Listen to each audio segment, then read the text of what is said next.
Well, here we are in the legislature, and there was lots of fireworks here today after the Independent Financial Accountability Officer came out with a report that said Doug Ford and his government scrapping the cap and trade is costing all Ontarians big money. Good morning. Welcome. The Independent Financial Accountability Officer out with a detailed report. It found the cancellation of cap and trade will cost the province $3 billion over the next 4 years and will cost the average household more than $300 annually. The reason is because a third of revenue raised from cap and trade went back into households via initiatives like the Green Energy Program. We were quite clear from the beginning. This was a tax that was bad for Ontarians. We were going to cut that tax. That's why we got rid of cap and trade.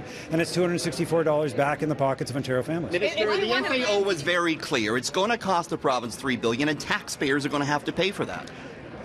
Actually, he wasn't clear about that. What he was clear about was that there were $3 billion less of revenue coming from taxpayers to the government of Ontario because we killed a regressive tax that was hurting middle and low-income families. $3 billion hole in the deficit, though, is what they said in the budget. Well, you'll see more about how we're going to be handling that when we come up with the fall economic statement later this year. But I can tell you we make no apologies for putting money back in the pockets of the people of Ontario. Does that mean the $3 billion cost of scrapping cap and trade will be made up for in cuts? Yes, says the Green Party leader. Here's the bottom line. There's only two ways you're going to make up that kind of fiscal hole. You either raise taxes or you cut spending. So if they cut spending, that's going to have real effects on everyday people.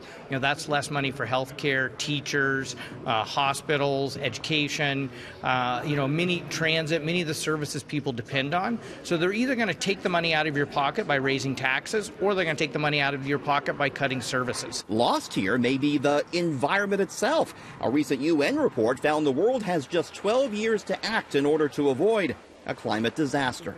Cap and trade was a pretty good system. It wasn't perfect, but it was going to drive us towards Ontario's greenhouse gas emissions reduction targets, which were pretty good targets. Now we have no plan, we have no targets, we have a promise of a plan.